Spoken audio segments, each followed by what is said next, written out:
లేవనెత్తే దేవుడు ప్రభా.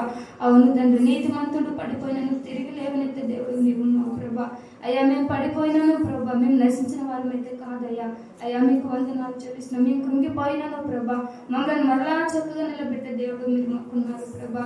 అయ్యా మీకు స్తోత్రములు చెల్లిస్తున్నాం. ఏ పరిస్థితి అయినా అయ్యా పరిస్థితులు మమ్మల్ని అణచజాలవని ప్రభా వాక్యం ద్వారా బలపరిచే దేవుడు తండ్రి మీకు వందనాలు చెల్లిస్తున్నాం ప్రభా. మీకు స్తోత్రాలు చెల్లిస్తున్నాం. ఏ పరిస్థితి అయినా ప్రభా తండ్రి మమ్మల్ని ఏలుబడి చేయకూడదయ్యా. మా హృదయ సింహాసనం ముందు మీరు వేలుబడి చేయండి తండ్రి. మీకు వందనాలు చెల్లిస్తున్నాం. మా హృదయంలో మిమ్మల్ని మేము నివాసిగా ఉంచుకోవడానికి మాకు సహాయం దయచేయండి ప్రభా. అల్లకల్లోల పరిస్థితుల్లో ప్రభా అయా గుండె చెదిరిన వారిని ఆదరించేది నీ మాట ప్రభా. అయా బలహీనులను బలపరిచేది నీ మాట ప్రభా. అయా మాటతో మమ్మల్ని మాట్లాడండి అయ్యా, మాతో మాట్లాడండి ప్రభా. మీకు వందనాలు చెల్లిస్తున్నాం ప్రభా. నిజమే ప్రభా, మేము నిస్సారమైన జీవితంలో ఉన్నామేమో ప్రభా. నీ రక్తము ద్వారా మమ్మల్ని సారవంతులుగా చేయండి ప్రభా. మీకు వందనాలు చెల్లిస్తున్నాం. మేము బలం లేని వారుగా ఉన్నామేమో ప్రభా, బలహీనులుగా ఉన్నామేమో ప్రభా. బలపరచండి అయ్యా. అయా బలపరచండి తండ్రి. మీకు వందనాలు చెల్లిస్తున్నాం. అయ్యా ఏ స్థితికైనా మీరు మాత్రమే మాకు చాలినంత దేవుడు ప్రభా. మీకు వందనాలు చెల్లిస్తున్నాం ప్రభా. అయ్యా నిశ్చిత్తంలో అయ్యా నిమిత్తలంగా మాత్రమే మేము నిలిచి ఉన్నాం ప్రభా. అయ్యా మమ్మల్ని బలపరచండి, వాడుకోండి ప్రభా. మీకు వందనాలు చెల్లిస్తున్నాం. మీరు వాడుకున్నట్టుకు అర్హమైన పాత్రగా ఉండడానికి సహాయం దయచేయండి అయ్యా. మేము శుభ్రపరచుకునే పాత్రగా మేము ఉండడానికి సహాయం దయచేయండి అయ్యా. మీరు యోగ్యమైన పాత్రగా మేము ఉండడానికి సహాయం దయచేయండి ప్రభా. అయ్యా మేము మట్టి వారమని మరలా జ్ఞాపకం చేసుకుంటాం. మేము మట్టి వారమని ప్రభా మహిమైశ్వర్యాన్ని మాలో ఉంచావు తండ్రి. అందరిని బట్టి మీకు వందనాలు, కృతజ్ఞతాస్తుతులు చెల్లిస్తున్నాం ప్రభా. వాక్యం ద్వారా సంధించండి అయ్యా మా జీవితంలో ప్రభా. నీ మాటల ద్వారా మా బ్రతుకుల్లో ప్రభా, నీ మాటల ద్వారా ప్రభా మా హృదయాలను మీరు తెప్పరిల్చి అయ్యా మీకు వందనాలు, స్తుతులు, స్తోత్రములు స్తోత్రములు స్తోత్రములు స్తోత్రములు చెల్లిస్తున్నాం అయ్యా. ఎవరు నిద్రమత్తులో బిడ్డ నా ప్రభావ ఆత్మీయంగా ఎదిగి నేను గణపరిచిన ఆమెకు మీరు తల్లిగా తండ్రిగా ఆదరణకర్తగా ఆశీర్వాదంగా అన్ని విషయాల్లో మీరు ఆదరణ మీరు కలగచ్చేయమని ప్రార్థిస్తున్నాం దేవా. నీ బిడ్డల యొక్క ప్రార్థన మీ సన్నిధిలో ఎత్తిపెట్టుకొని వారి ప్రార్థనకు మీరు జవాబు దయచేయమని ప్రార్థిస్తున్నాం. కనికరించండి కనికరించండి కనికరించండి కనికరించండి, కృప దయచేయండి. సంఘంలో నీకు మహిమకరంగా వాడుకున్నాం ఏ స్నామని ప్రార్థిస్తున్నాం తండ్రి. ఆమేన్ ఆమేన్. నా మాట నా జీవమున్నది సర్వకృతానిధి మా పరమ కుమ్మరి, నీ చేతిలోనే నా జీవమున్నది. మా దేవా నీ ఆలోచనలెన్నో ఎంతో గొప్పవి, మా ఊహకు మించిన కార్యములెన్నో జరిగించుచున్నవి. మా దేవా నీ ఆలోచనలన్నీ ఎంతో గొప్పవి, మా ఊహకు మించిన కార్యములెన్నో జరిగించుచున్నవి. ఏమైనా చేయగలవు, పదమొత్తం మార్చగలవు, నీ నామముకే మహిమంతా తెచ్చుకొందువు. ఏమైనా చేయగలవు, పదమొత్తం మార్చగలవు, నీ నామముకే మహిమంతా తెచ్చుకొందువు. యేసయ్యా యేసయ్యా నీకే నీకే సాధ్యము. యేసయ్యా యేసయ్యా నీకే నీకే సాధ్యము. కీర్తన 127 1-2 వచనాలు మనం చదువుతాం. 127వ కీర్తన 1-2 వచనాలు.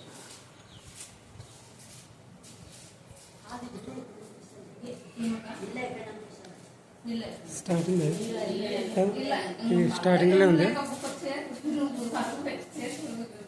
హాఫ్లో ఉంది. కీర్తన గ్రంథము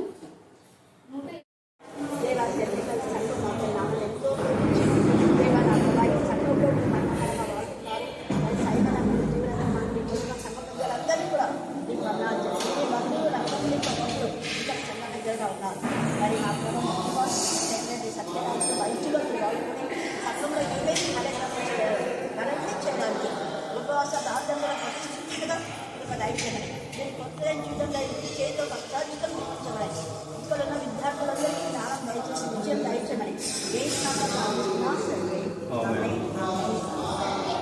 ఏ మొదటి మాట, యేసు తండ్రి వీరేమి చేయుచున్నారు, వీరు ఎరుగరు కనుక వీరిని క్షమించును.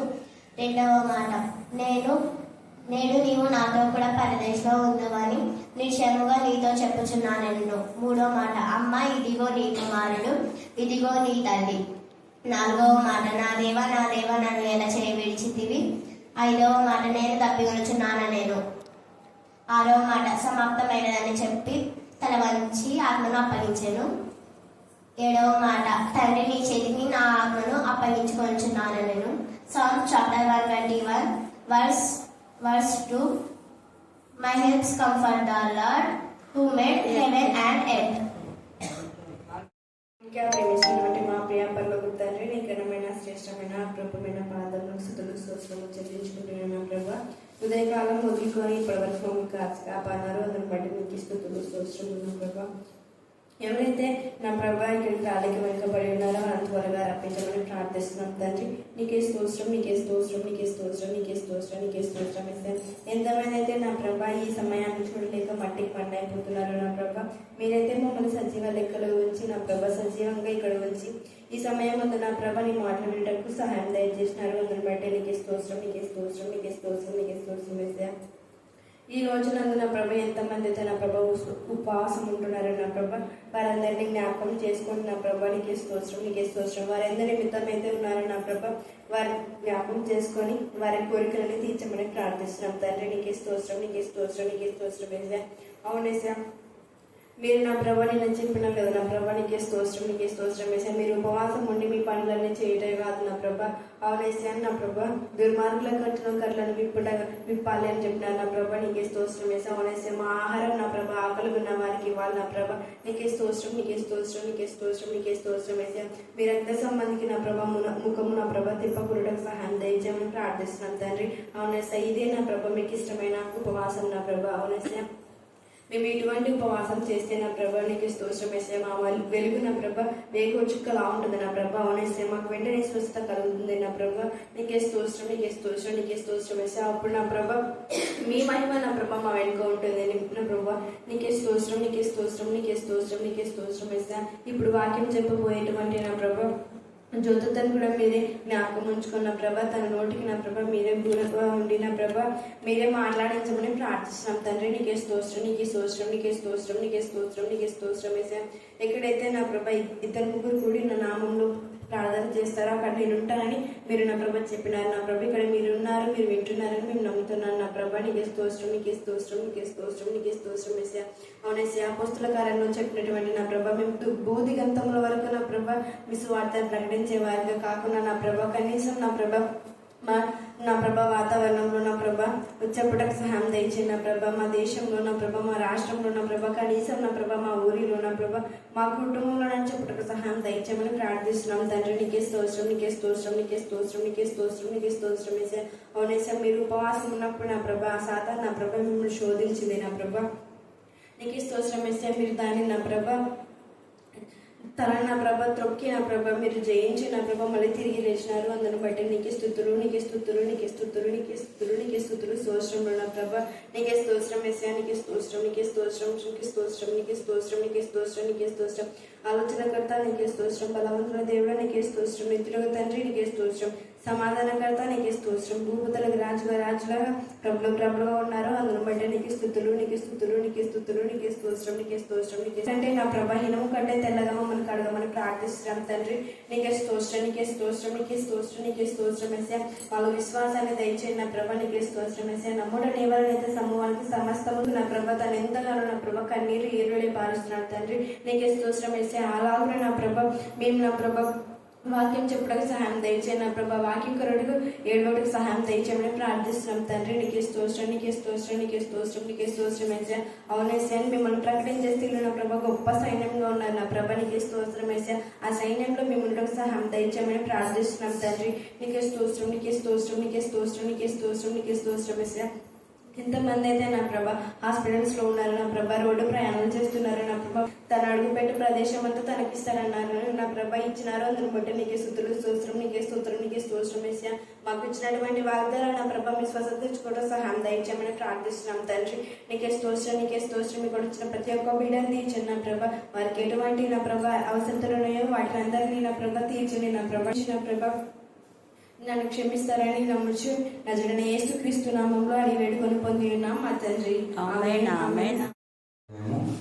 15 నుంచి 22 దాకా చదువుకుందాం. ఆ కాలమందు ఇంచుమించు 120 మంది సహోదరులు కూడి ఉండగా పేతురు వారి మధ్య నిలిచి ఇట్లా నేను, సహోదరులారా, యేసును పట్టుకున్న వారికి త్రోవ చూపిన యూదాను గూర్చి పరిశుద్ధాత్మ దావీదు ద్వారా పూర్వము పలికిన లేఖనము నెరవేరవలసి ఉండేను. అతడు మనలో ఒకడుగా ఎంచబడిన వాడే ఈ పరిచర్యలో పాలు పొందెను. ఈ యూద ద్రోహం వలన సంపాదించిన రూకలనిచ్చి ఒక పొలము కొనెను. అతడు తలక్రిందుగా పడి నడిమికి బద్దలైనందున అతని పేగులన్నీ బయటికి వచ్చాను. ఈ సంగతి యెరూషలేములో కాపురమున్న వారికందరికీ తెలియవచ్చని గనుక వారి భాషలో ఆ పొలము అకెల్దమా అనబడి ఉన్నది. దానికి రక్తభూమి అని అర్థం. ఇందుకు ప్రమాణముగా అతని ఇల్లు పాడైపోను గాక, దానిలో ఎవడనూ కాపురం ఉండకపోను గాక, అతని ఉద్యోగం వేరొకడు తీసుకోను గాక అని కీర్తనల గ్రంథంలో వ్రాయబడి ఉన్నది. కాబట్టి యోహాను బాప్తిసం ఇచ్చినది మొదలుకొని ప్రభువైన యేసు మన యొద్ద నుండి పరమునకు చేర్చుకొనబడిన దినము వరకు ఆయన మన మధ్య సంచరించుచుండిన కాలమంతయు మనతో కలిసి ఉన్న వీరిలో ఒకడు మనతో కూడా ఆయన పునరుత్థానం గురించి సాక్షి అయి ఉండుట ఆవశ్యకమని చెప్పాను. దేవుడు యొక్క పరిశుద్ధ వాక్యం దీవించును. ప్రార్థించిన ప్రతి బిడ్డ వారికి వివాహం జరగటమే కాకుండా వివాహానికి మీరు ఇచ్చిన గుర్తును బట్టి నా బహుమానము దేవుని భయభక్తి గల బిడ్డలుగా పెంచడానికి మీ కృపాసనం దయచేలాగా చెల్లి కూడా చిన్న బిడ్డను అందరి వాక్యమనే పాఠచేత పెంచబడుచున్నగా అప్పుడే పూర్ణ ఆరోగ్యం, పూర్ణ బలం, పూర్ణ శక్తి దయచేలాగా. అలాగే నేను బాంబేకి వెళ్ళి నా అందరి దేవుని క్షేమంగా తిరిగి మా మధ్య మీరు చేర్చారు, అందుకు మేము స్తుతిస్తున్నాం. ఈ రాత్రి ఎంతమంది ప్రయాణంగా ఉన్నారు వారి క్షేమస్థితి దయచేలాక. ముఖ్యంగా పాపపు ఊబిలో నుంచి నా అందరిని బిడ్డలు లేవనెత్తని శిలువ శక్తిని మాత్రమే మీ బిడ్డలకు తెలియజేసి వాళ్ళు అనేకులు రక్షణ పొందడానికి మార్గం చాలు చేయమని ప్రార్థిస్తున్నాం. దేవా, ఎక్కడైతే వాక్య పరిచయం జరుగుతుందో అక్కడ ఎంత నా తల్లి ఊరికే వాక్యం చెప్పడం, పాఠం, ప్రార్థించడం వెళ్ళడం కాదు, అనేక ఆత్మలు మీ సన్నిధి నడిపించే పాత్రగా మమ్మల్ని వాడుకోమని ప్రార్థిస్తున్నాం. రోషంగా దేవుని బిడ్డలుగా చూపించడానికి మీ కృపాసనం దయచేలాక. ఎంతవరకు మీరు చేసిన మీ మేళ్ళంటి బట్టి మేము స్తుతిస్తున్నాం. మధ్యాహ్నం వేళ మీకు మహిమకరంగా జరిగించుకున్నారు. మరి అక్కమక్క కూడా వాక్యం చెప్పడానికి ఆమె మీ ధైర్యం కలుగజేస్తున్నారు. బిడ్డని చెప్పిన కంఠ వాక్యాలు బట్టి ఏడు మాటలు మాత్రమే వారి ఎంతగా వారి జీవితంలో ఫలభక్తంగా ఉండటానికి మీ కృపాసనం దయచేయం తండ్రి. దేవా, శిలువ శక్తి నా ప్రభా వారి జీవితంలో ప్రభావితం అవటానికి, అపవాది పైన విజయం పొందడానికి మీ కృపాసనం దయచేయమని ప్రార్థిస్తున్నాం. మా బ్రతుకులు నా ప్రభా అకెల్దమా అనే ఆ మాట నుంచి విడుదల పొందిన తండ్రి మీకు మీ స్వాస్థ్యాన్ని పొందే బిడ్డలుగా మేము ఉంచడానికి మీ కృప దయచేయగాక. మా యొక్క పొలము కానీ మా ఇల్లు, మా జీవితం రక్త ఖైదనం కాకుండా కృప చూపించమని ప్రార్థిస్తున్నాం. దేవా, మీకే స్తోత్రం, మీకే స్తోత్రం, మీకే స్తోత్రం, మీకే స్తోత్రం, మీకే స్తోత్రం, మీకే స్తోత్రం, మీకే స్తోత్రం. మీకే వందనాలు చెల్లిస్తూ మమ్మును మా ఆత్మను మీ చేతికే సమర్పిస్తున్న యేసుక్రీస్తు శక్తిగల నామమున ప్రార్థిస్తున్నాం తండ్రి.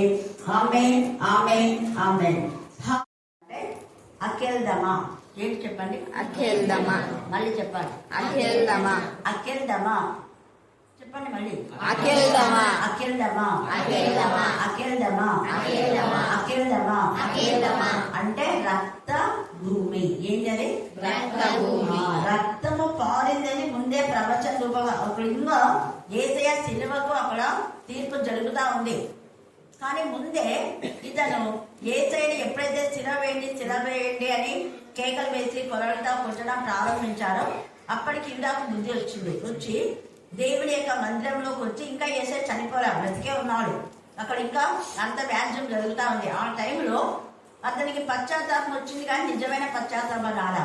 ఆ సమయంలో నిజమైన పశ్చాత్తాపం అయితే అక్కడికి వెళ్ళి మరి ఆ యొక్క హీరోస్ దగ్గరికి వెళ్ళి గద్దించి లేదు ఈయన నిర్దోషి అని చెప్పి ఉండాలి. ఇప్పుడు ఏదైనా ఒకటి తీర్పు ఇంకా వెలువడే లోపల వేరే సాక్షులు వచ్చి ఇతను నిర్దోషి అంటే నిర్దోషం చేస్తారు. కానీ ఆ పని చేయలేదు ఇస్కరియోతు. యేసయ్య దగ్గర క్షమాపణ చెప్పుకోవాలి.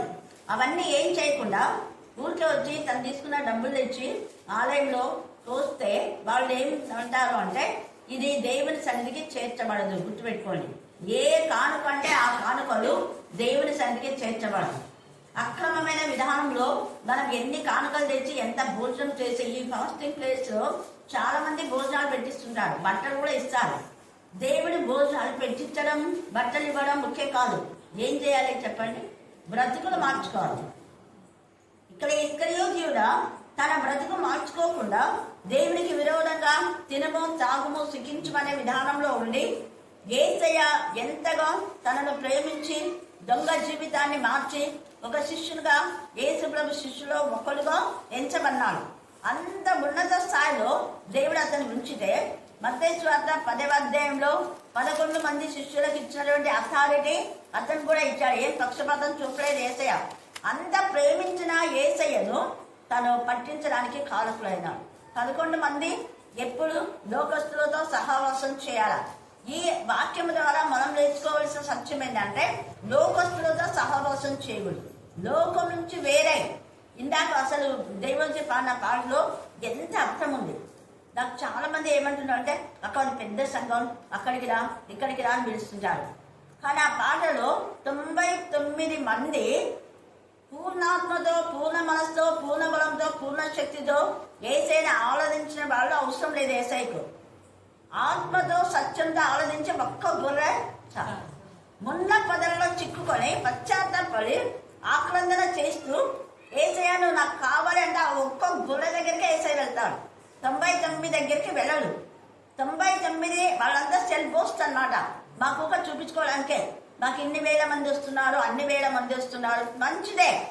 కానీ వచ్చిన వేల మంది దేవుని రాజ్య వారసులా కాదా అన్నది ఒక కాపరి సంఘ పెద్దలు, అక్కడున్న సంఘంలో ఉన్న విశ్వాసులు ఆత్మ పరిశీలన చేసుకోవాలి. ఆత్మ పరిశీలన చాలా చాలా ప్రాముఖ్యం. 11 మంది ఆత్మ పరిశీలన చేసుకొని యాజకుల దగ్గరికి వెళ్ళలేదు, లోకస్తుల దగ్గరికి వెళ్ళలేదు. అసలు వాళ్ళ సహవాసం చేసినట్టే లేదు లేఖన ఆధారం. కానీ ఇతడైతే ఎప్పుడు బయటనే యేసయ్య మాటలు ఎప్పుడో వినేది, ఎప్పుడు అంతా బయట తిరిగేవాడు. అందుకని చూడండి 15వ వచనం చదవండి. ఆ కాలమందు, ఆ కాలం అంటే ఏ కాలము? యేసయ్య చనిపోయి తిరిగి లేచే పొలంలో కొనుక్కోబడిన తర్వాత ఆ కాలమందు ఇంచుమించు 120 మంది యేసయ్య ఎప్పుడైతే సిలువలో ఆ విధానంలో ఆయన కాల్చిన ఆ రక్తం యొక్క విలువ చాలా మందిని శిష్యులుగా తయారు చేసింది. వాళ్ళలో కొందరు ఈ 11 మంది శిష్యులతో అనుసంధానమైన వాళ్ళలో 120 మంది ప్రాముఖ్యమైన వ్యక్తులు. ఇంకా చాలా మంది ఉండొచ్చు, ఇలా పురుషులనే ఉన్నారు, స్త్రీలు చాలా మంది ఉన్నారు. అక్కడ 120 మంది సహోదరులు కూడి ఉండగా పేతురు వారి మధ్య నిలిచి ఇట్లా నేను సహోదరులారా, యేసును పట్టుకొనిన తరువాత యేసును పట్టుకొనిన వారికి త్రోవ చూపిన యుద్ధాన్ని గూర్చి పరిశుద్ధాత్మ దావీదు ద్వారా పూర్వం పలికిన లేఖనము నెరవేరవలసి ఉండేను. చూసారా, అసలు దావీదైతే గుండె పగిలిపోయిందంట. దేవుడు ఎంతగా మనం ప్రేమిస్తే అలాంటి తండ్రి అయిన దేవుని కుమారుని పట్టించడానికి వీడికి ఎక్కడ ఇది వచ్చింది? తన జీవితంలో కూడా అదే జరిగింది. అందుకనే 22వ అధ్యాయంలో 4వ మాటగా నా దేవా నన్నెందుకు, నేనేమైనా పాపం చేస్తే ఆ పాపాన్ని క్షమించి నన్ను హక్కును చేర్చుకోవాలి, విడవద్దు అన్నట్టుగా ఉంది. తర్వాత వృషభాలు, భాషను బలమైన వృషభాలు నన్ను చుట్టుకొని ఉన్నాయన్న. ఆ బలమైన వృషభాలే ఈ యొక్క కింగ్ సౌలు కానివ్వండి, ఇంకా చాలా మంది దేవుని యొక్క విరోధులు, వాళ్ళంతా ఇష్టానుసారంగా మాట్లాడుతున్నాడు. అప్పుడు వెంటనే ప్రవచన రూపకంగా ఇంక్లూడింగ్ యేసయ్య కూడా ఇదే పరిస్థితి రాబోతుందని తెలిసి 69వ కీర్తనలో ఆ మాట రాయబడింది. చూడండి, 69వ కీర్తన 22 నుంచి చదవండి. ఇస్కరియోతు యూదా గురించి కాకుండా సౌలు గురించి, ఎవరైతే దేవుని పిల్లలకు ద్రోహం చేస్తారో వాళ్ళందరికీ ఇది వర్తిస్తారు. వారి భోజనము వారికి ఉరిగా ఉండుగాక, వారు తినాలనుకుంటే కానీ తినలేరు. ఎన్నో ఆహార పదార్థాలు ఉంటాయి కింగ్ సౌలుకు, కానీ ఏది తినలేకపోతున్నాడు. ఎందుకంటే ఆయన హృదయం అంతా దావీదును పట్టుకోవాలి, దావీదును చంపాలి, నా కొడుకు రాజు గారు ఇదే ఉంది. లేచినప్పటి నుంచే పలుకునే వరకు ఆయన ఆలోచనలు దావీదు గురించే. తర్వాత వారు నిర్భయులై ఉన్నప్పుడు అది వారికి ఉరిగా ఉండును గాక. ఏం పర్వాలేదు, నేను రాసును కదా, ఏమైనా చేయొచ్చులే అనుకున్నాడు కింగ్ సౌలు. ఈ ఇస్కరియోతు యూదా కూడా ఏం పర్వాలేదులే, ఈడ ప్రధాన యాజకులు నా వైపు ఉన్నారు, నాకు సపోర్ట్గా ఉన్నారు, అన్న కైప నాకు సపోర్ట్గా ఉన్నారు, ప్రజలంతా దొంగ తొత్తులంతా నాకు సపోర్ట్గా ఉన్నారు. ఒకవేళ ఏసైని పట్టిస్తే నన్ను ఎవరు ఏం చేయలేరులే, ఏసైని పట్టిస్తే నన్ను ఏమన్నా చేస్తారేమో ఆలోచనలో ఈ విధానంలో అతను మాట్లాడుతున్నాడు. తర్వాత వారు చూడకపోవునట్లు వారి కన్నులు చీకటి కమ్మునుగాక. చూడకపోవునట్లు నిజంగా ఇస్కరియోతు యూదా యేసయ్యను సిలువ వేసేదంతా చూడలేకపోయాడు, చూడలేక చచ్చిపోయాడు. అది ఒకటి ప్రవచనం. రెండవ ప్రవచనం, దావీదు రాసై అనేక మంది ప్రజల మరణం పొందడం కింగ్ సౌలు చూడాలి. కింగ్ సౌలు చనిపోయిన తర్వాతనే కదా దావీదు రాసేది, చూడలేకపోయాడు. వారి నడుములకు ఎడతెగని వణుకు పుట్టించుము. నడుములకు ఎడతెగని వణుకు అంటే సేమ్ ఇక్కడ ఇస్కరియోతు యూదా ఎప్పుడైతే ఉరి వేసుకున్నాడో వెంటనే పొట్ట పేగులన్నీ బయటకు వచ్చేస్తాయి, నడుమంతా ఇదైపోయింది. అక్కడ కింగ్ సౌలుకు మనం ఏం చేయాలి, అక్కడ ఈట పైన తనే పడ్డాడు.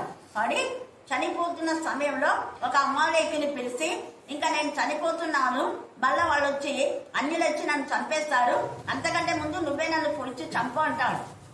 అంటే పొడిచి చంపేస్తాడు. చనిపోయిన తర్వాత వచ్చి దావీదుకు వర్తమానం చెప్తామంటే ఎంత ధైర్యం నీకు! తనను చంపాలనుకున్న వ్యక్తిని చంపిన వ్యక్తిని గద్దిస్తున్నాడు, గద్దించి అతను చంపమని చెప్తాడు. ఆ కింగ్ సౌలు దేవుని చేత అభిషేకం పొందిన వాడిని ఇలాగా బాధతో ఉన్నాడు నాకు చెప్పింటే నేను బ్రతికించుకుంటుంటేనేమో. ఎంత ఆశ! నువ్వు ఎంత ధైర్యంగా చంపావు, అభిషేకం పొందిన వాడిని చంపానని చెప్పిన నీ నోటి మాటనే సాక్ష్యము, కాబట్టి మీరు వెంటనే చంపండి అంటాడు. ఎంత రోషం వస్తుంది! తనకు శత్రువు అయినా కూడా కింగ్ సౌలు తన శత్రువు, తన ప్రాణం తీసేవాడని తెలిసి, తన రాజుగా ఉండడం ఆయనకి ఇష్టం లేదని తెలిసి కూడా కింగ్ సౌలు చంపిన వ్యక్తిని చంపేస్తాడు. అది పాపం లేదంటాడు. ఎందుకంటే పరిశుద్ధాత్మతో శక్తితో నింపబడిన వాళ్ళు టచ్ కూడా చేయకూడదు. అందుకే మీకు ఎప్పుడు గుర్తు చేస్తుంటా, 2వ రాజు 2వ అధ్యాయంలో బోడివాడ అని 2 సార్లు అంటాడు అంతే. అదేం పెద్ద తప్పు కాదు, తిట్టు కాదు, ఏం కాదు. ఆ చిన్న మాటకు రోషం వల్ల దేవునికి రోషం వచ్చి ఇక్కడ ఏరియా తన పాడికి దానికి ఎలీషా తన పాడికి తాను వెళ్ళిపోతుంటాడు. కానీ వెళ్ళిపోయి చూసి మళ్ళీ ఒకసారి ఇట్లా తిరిగి చూసరికి 40 శవాలు పడి ఉంటాయి. యూత్ అంతే, యూతే ఆన్ ద స్పాట్ ఎలుగుబండి వచ్చి 2 ఎలుగుబండి వచ్చి చంపేసింది. ఎంత బాధాకరమైన విషయం! ఎలుగుబండి చంపుతాయి కానీ మాంసం తినాలి, సింహాలు అయితే మాంసం తింటాయి. ఆ కళేబరాలు చూసి ఆశ్చర్యపోతాడు. ఎంత రోషం మన దేవునికి తన పిల్లల పట్ల. తన ప్రియ కుమారుడు ఇంత చేస్తే ఇంకా దేవునికి ఎంత కోపం వస్తుంటుంది. అందుకని అతనే ఉరి వేసుకుంటాడు. పొట్ట పేగులని చూడండి, చదవండి. వారి మీద నీ ఉగ్రతను కుమ్మరించుము, నీ కోపాగ్ని వారిని పట్టుకొనును గాక. అది దేవుని కోపాగ్ని వారిని పట్టుకొనును గాక. వారి పాలెము పాడవును గాక. వారి పాలెం ఒక్క పాపం చేసిన ఆ వ్యక్తిని బట్టి పాలెమంతా పాడవుతుంది. దేవునికి విరోధంగా ఒక్క వ్యక్తి ఉన్నా ఆ పాలెమంతా పాడైపోతుంది, ఆ ఇల్లంతా పాడైపోతుంది. ఇంకా వారి గుడారములలో ఎవడను ఉండకపోవును గాక. అంటే వాళ్ళ యొక్క శరీరం పాడైపోతుంది అని అర్థం, వాళ్ళ యొక్క జీవితం కూడా పాడైపోతుంది. ఇంకా చాలా ఉంది. నీవు మొత్తిన వారిని వారు తరుముచున్నారు. నీవు గాయపరిచిన వారిని అంటే దేవుడు శిక్షిస్తున్నాడు. ఇక్కడ కొంత పరీక్షిస్తున్నాడు దావీదు. నువ్వు పరీక్షిస్తున్న వాడిని వాళ్ళకి తరుముతున్నా అంటే నేను బలహీనని చెప్పి నాకెవరు వెనకాల లేరు అని, నేను ఒంటరి వాడినని వాళ్ళు నన్ను ఇలా చేస్తున్నారు. దేవా నువ్వు నన్ను పరీక్షిస్తున్నా నాకు తెలుసు, కానీ వాళ్ళకి అర్థం కావడంలే అని చెప్పి అదే ప్రవచనం చెప్తున్నారు. నీవు గాయపరిచిన వారి వేదనను వివరించుచున్నారు. దోషము మీద దోషము వారికి తగులనిమ్ము. దోషం మీద దోషం వారికి తగలవచ్చింది కింగ్ సౌలుకు. వెంటనే దోషం. తను చనిపోయాడు, యోనాతాను చనిపోయాడు. మళ్ళా తర్వాత తన కూతురు తను చేసిన పాపానికి శిక్ష, మేరాబు యొక్క కుమారుడు, తర్వాత రిస్మా కుమారుడు, 7 మంది కుమారులను చంపేస్తారు. ఎంత బాధాకరమైన విషయం!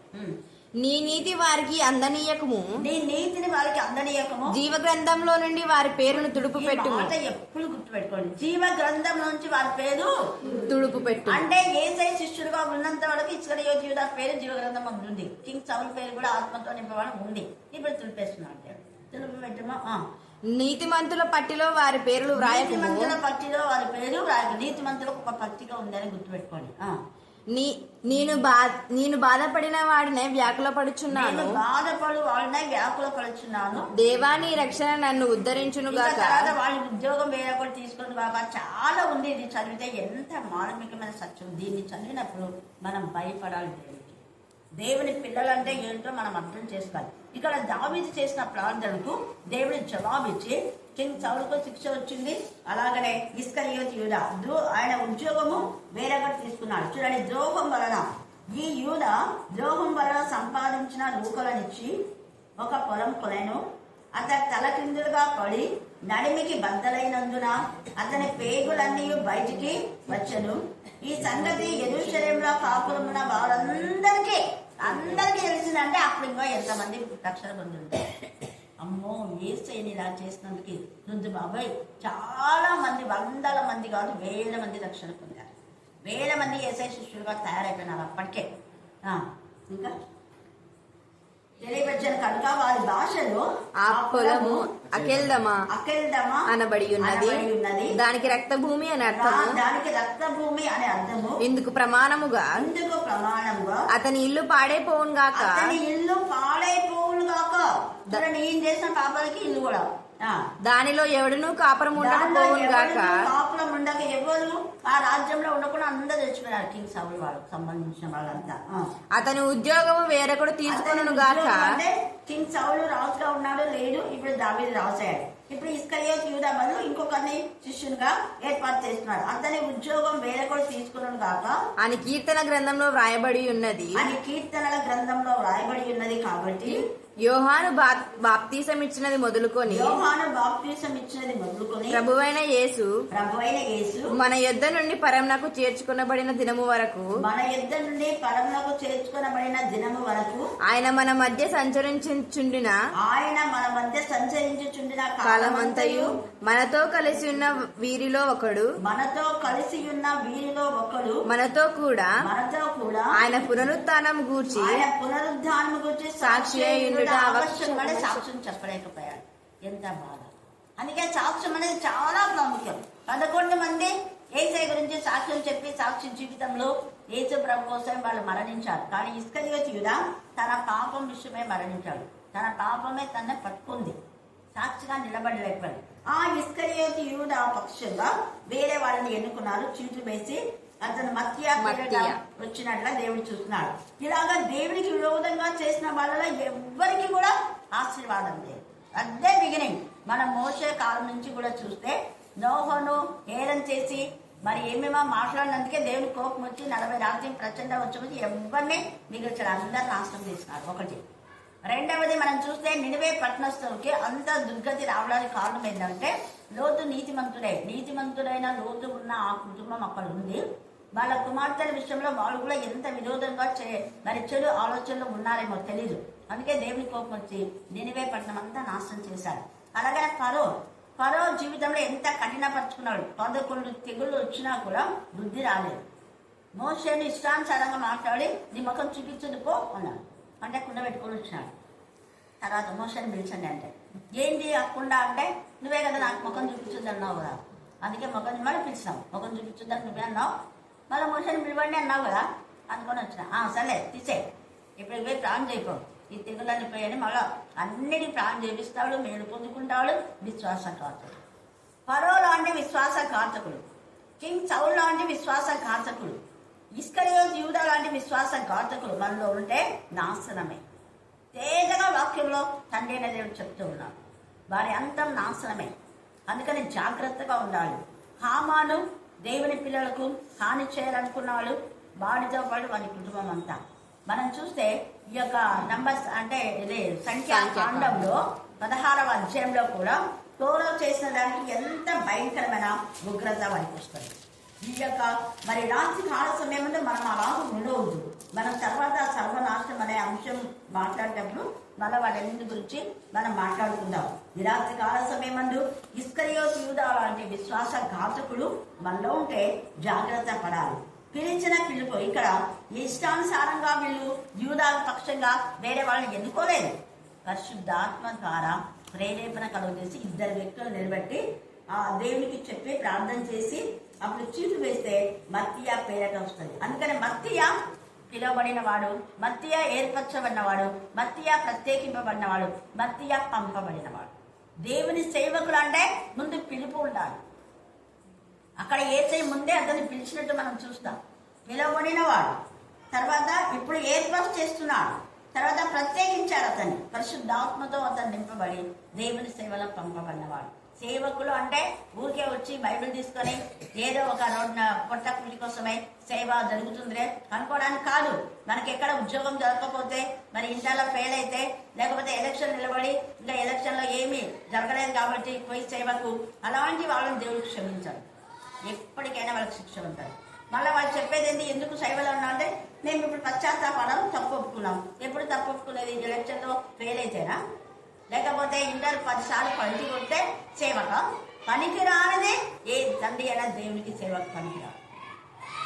అందుకనే కుంటివాణ్ణి గుడ్డివాణ్ణి పనికి రాని దాన్ని మీరు అర్పిస్తున్నారా నాకు? దేవునికి ఎంత కోపిస్తుంది. ఇస్కరియోతుగా కూడా దేవునికి విరోధమైన పాపం చేశాడు కాబట్టి యేసయ్య శిష్యుల్లో ఉండడానికి అప్పుడు కాదు.